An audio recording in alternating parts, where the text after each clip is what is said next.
7 negara. Satu impian yang sama. Dan impian itu adalah jadi seperti Malaysia. Kedengarannya seperti bangga diri yang melampau, kan? Tapi tunggu dulu. Apa yang akan anda dengar dalam video ini bukan sekadar pendapat, ini adalah fakta, data, dan kisah nyata yang membuktikan bahawa Malaysia sedang diperhatikan oleh dunia dengan cara yang ramai daripada kita sendiri tidak sedar. Di sebalik semua isu dalaman yang kita hadapi setiap hari, kos sara hidup, politik, banjir, ada negara-negara lain yang tengah duduk dalam mesyuarat, dalam Dewan Parlimen mereka, dalam bilik-bilik pejabat yang gelap, dan berkata, kita perlu jadi seperti Malaysia. Dan itu sepatutnya buat anda rasa sesuatu. But wait. Sebelum kita teruskan, sila subscribe supaya anda tak terlepas semua perkongsian penting saya. Ya, teman-teman, Tulis I subscribe di ruangan komen, dan saya sendiri akan sambut anda ke dalam komuniti ini. Ya teman-teman semuanya, bismillahirrahmanirrahim. Assalamualaikum warahmatullahi wabarakatuh. Berjumpa kembali dengan saya guys. Gimana kabar kalian semua? Semoga sentiasa dalam keadaan sehat walafiat, dipermudahkan segala urusannya, dan semoga dilancarkan rezekinya dan dijauhkan dari segala mara bahaya guys. Amin amin ya rabbal alamin. Mari kita selalu berupaya guys untuk selalu bersyukur atas nikmat yang telah Allah berikan, karena dengan banyak bersyukur itu bertanda bahwa kita rida akan ketentuan Allah Subhanahu wa taala. Dan dengan banyak bersyukur, mudah-mudahan apa yang telah Allah berikan akan Allah tambah, yaitu keberkahannya guys. Oke teman-teman semuanya, dalam kali ini ya, ini tamparan keras terhadap Indonesia ya guys. Yang dalam hal ini 7 negara Asia yang teringin jadi Malaysia. Tentunya ini bikin menarik video ini guys. Oke teman-teman, sebelum menonton video ini, namun jangan lupa ya, klik tombol subscribe-nya dulu dan nyalakan lonceng notifikasinya biar tidak ketinggalan updatean video-video terbaru dari channel ini. Ya, langsung saja kita simak seperti apakah videonya. Let's go. Baik, jom kita mula. Kita mulakan dengan nombor 7 dalam senarai hari ini. Nepal. Sebuah negara yang terkenal dengan Gunung Everest dan keindahan alam semula jadi yang luar biasa. Tapi di sebalik keindahan itu, tersimpan satu realiti yang pahit. Menurut data World Bank tahun 2022, pendapatan per kapita Nepal hanya sekitar $1,200 Amerika setahun. Untuk faham betapa rendahnya angka ini, Malaysia mencatatkan pendapatan per kapita melebihi $12,000 Amerika pada tahun yang sama, 10 kali ganda lebih tinggi. Ada seorang pemuda bernama Anil, anak petani dari kawasan luar bandar Nepal. Dia datang ke Malaysia bekerja di ladang sawit di Sabah. Selama 3 tahun di sini, dia perhatikan satu perkara yang tak pernah dia nampak di kampung halamannya sendiri. Orang pelbagai kaum hidup berdampingan, berniaga bersama, makan di kedai yang sama. Bila dia balik ke Nepal, dia cuba buka kedai makan kecil dengan konsep yang dia pelajari di Malaysia. Konsep campuran. Terbuka untuk semua. Memang tak sama persis, tapi dia kata satu benda yang mengena di hati. Di Malaysia, saya belajar bahawa perbezaan boleh jadi kekuatan. Itu bukan sekadar kata-kata indah. Itu adalah sesuatu yang Nepal dan ramai negara lain masih berjuang untuk capai. Tapi Nepal bukan satu-satunya. Ada negara ke-6 dalam senarai kita yang bukan sahaja kagum dengan Malaysia. Mereka sedang berusaha keras untuk meniru satu industri kita yang bernilai berbilion ringgit. Bangladesh. Negara dengan populasi lebih 170 juta orang, padat dan penuh tenaga manusia. Dalam beberapa tahun kebelakangan ini, Bangladesh semakin serius untuk menjadi hub industri halal di Asia. Dan model yang mereka pelajari, Malaysia. Bukan rahsia lagi bahawa Malaysia memegang kedudukan nombor 1 sebagai hub kewangan Islam dan industri halal global. Menurut laporan Islamic Finance News tahun 2023, Malaysia mengawal kira-kira 28% daripada keseluruhan pasaran kewangan Islam di seluruh dunia. Itu bukan nombor kecil. Itu adalah dominasi. Seorang usahawan muda dari Dhaka bernama Rahim pernah berkunjung ke Malaysia khas untuk menghadiri seminar sistem pensijilan halal yang dianjurkan oleh JAKIM.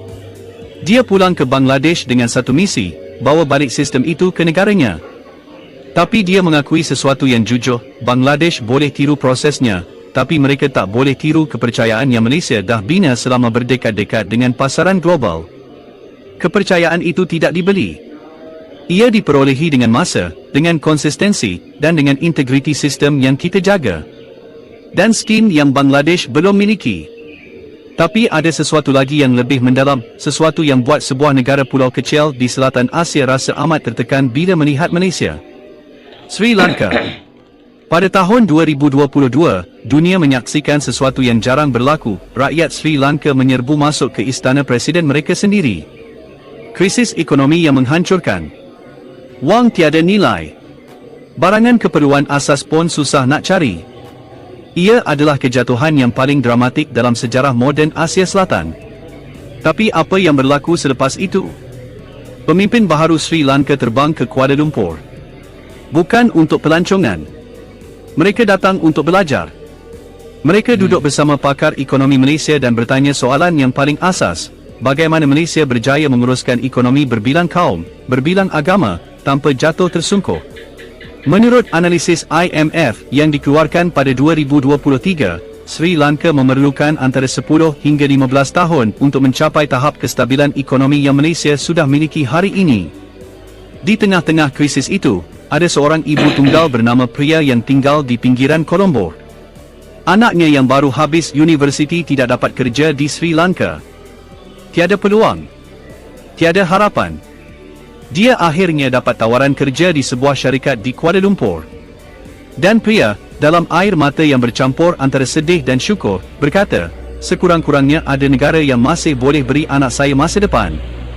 Kisah Priya bukan kisah seorang. Ia adalah kisah ratusan ribu keluarga di Asia yang memandang Malaysia sebagai cahaya harapan. Dan kita bergerak ke nombor 4, sebuah negara yang sedang lemas dalam kepekatan gelap politik dan perang saudara, tapi tetap menatap Malaysia dengan penuh kagum. Myanmar. Sejak rampasan kuasa tentera pada Februari 2021, Myanmar telah tenggelam dalam kekacauan yang tiada penghujung. Lebih 1 juta rakyat Myanmar telah melarikan diri. Ekonomi mereka mengecut lebih 18% dalam masa 2 tahun sahaja. Tapi di dalam komuniti pemimpin Myanmar dalam buangan, ada satu nama yang selalu disebut apabila mereka berbicara tentang masa depan Malaysia. Kajian yang dikeluarkan oleh ASEAN Institute pada 2023 menyatakan dengan jelas, Malaysia adalah model terbaik di rantau ini untuk sebuah negara pasca konflik yang mahu membina semula identiti pelbagai kaum yang harmoni. Myanmar ada lebih 135 kumpulan etnik.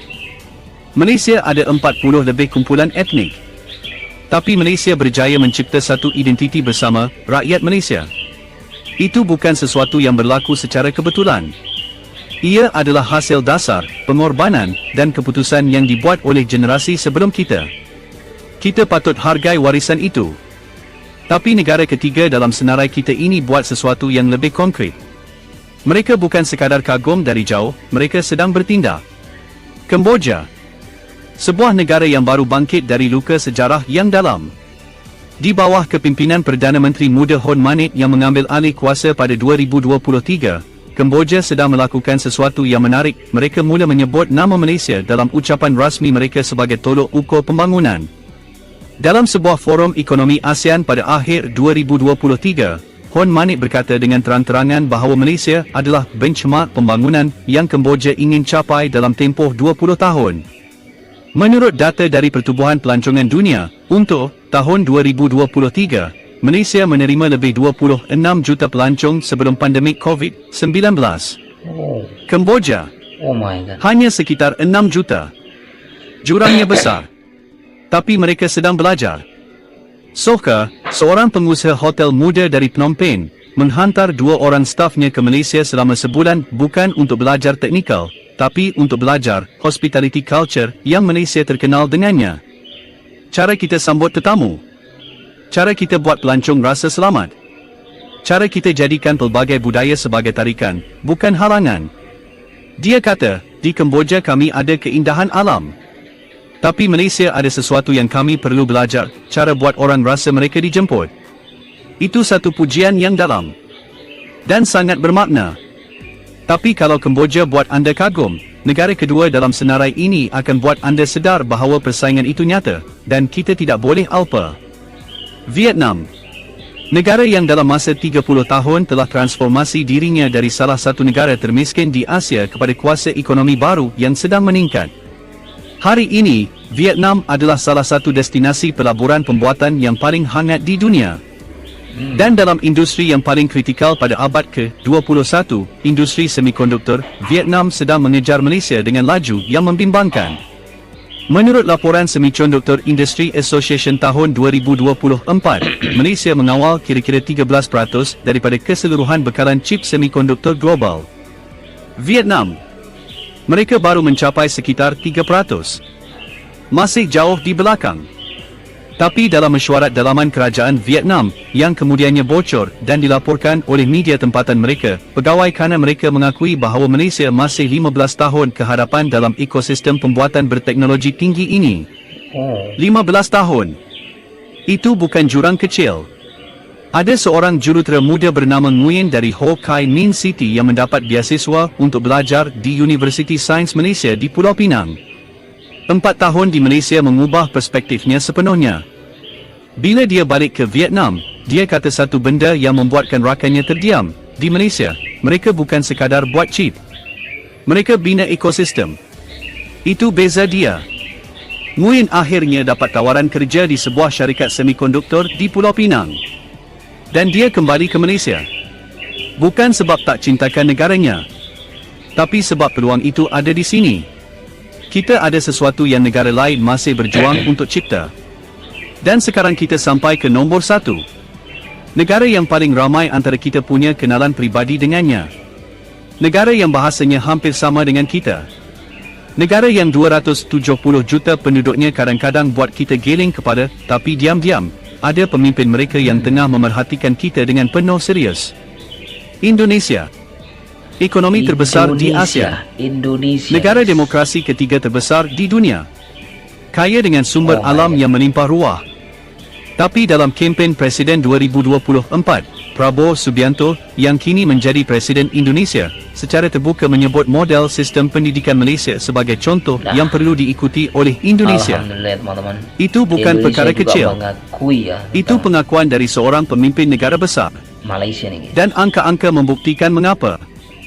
Menurut QS World University Rankings 2024, 3 universiti Malaysia berjaya masuk dalam senarai 150 universiti terbaik dunia. Indonesia, dengan populasi yang hampir 10 kali ganda lebih ramai dari Malaysia, hanya berjaya memasukkan 1 universiti dalam senarai yang sama. Kualiti berbanding kuantiti. Dan Malaysia, dalam konteks ini, menang. Setiap tahun, lebih 20,000 pelajar dari Indonesia mendaftar masuk ke universiti-universiti di Malaysia.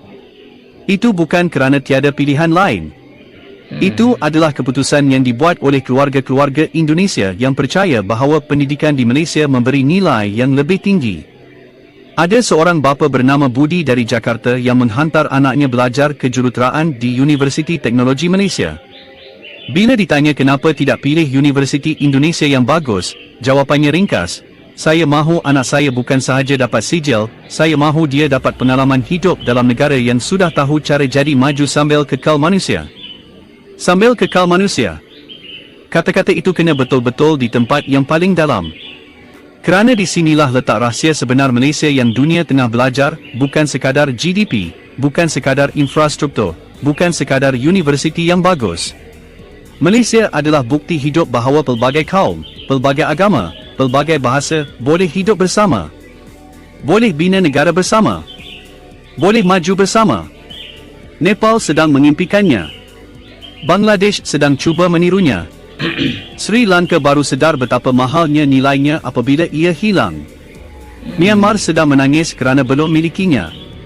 Kemboja sedang belajar dengan penuh kesungguhan. Vietnam sedang bersaing untuk mengejar tahapnya. Dan Indonesia, raksasa yang kita panggil jiran, sedang menghantar anak-anak mereka ke sini untuk merasainya sendiri. Tapi soalan yang paling penting bukan tentang negara lain. Soalan yang paling penting adalah tentang kita. Adakah kita, rakyat Malaysia, masih menghargai apa yang kita miliki?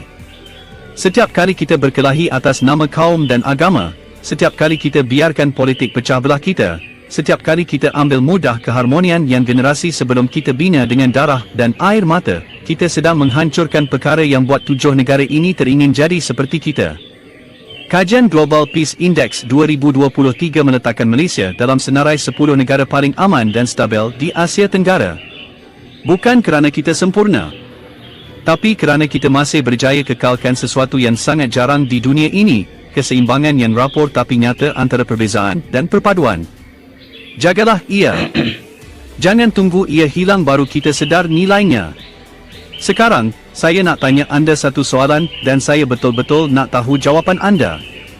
Antara 7 negara yang kita bincangkan hari ini, negara mana yang pada pandangan anda paling serius dan paling berpotensi untuk betul-betul meniru kejayaan Malaysia dalam masa 20 tahun akan datang? Dan satu soalan lagi yang lebih berat, adakah kita sebagai rakyat Malaysia sedang menjaga atau sedang menghancurkan kelebihan yang buat negara-negara ini kagum kepada kita? Tulis jawapan anda dalam komen sekarang. Saya baca setiap satu. Jom kita buat ruangan komen ini jadi tempat diskusi yang bermakna, bukan sekadar tempat bergaduh. Kalau video ini buka mata anda hari ini, kongsilah ia dengan seseorang yang anda sayang. Kerana kadang-kadang, kita perlu dengar dari luar untuk hargai apa yang ada di dalam. Jumpa lagi. Ya teman-teman semuanya, sudah pun kita dah tonton ya 7 negara Asia yang teringin jadi Malaysia. Ternyata Indonesia juga guys, juga ingin ya negara Indonesia menjadi seperti Malaysia. Oke teman-teman, terima kasih sudah menonton video ini. Mudah-mudahan video ini bermanfaat dan jadi bahan pelajaran untuk kita semuanya. Saya TM Rektif undur diri. Wassalamualaikum warahmatullahi wabarakatuh.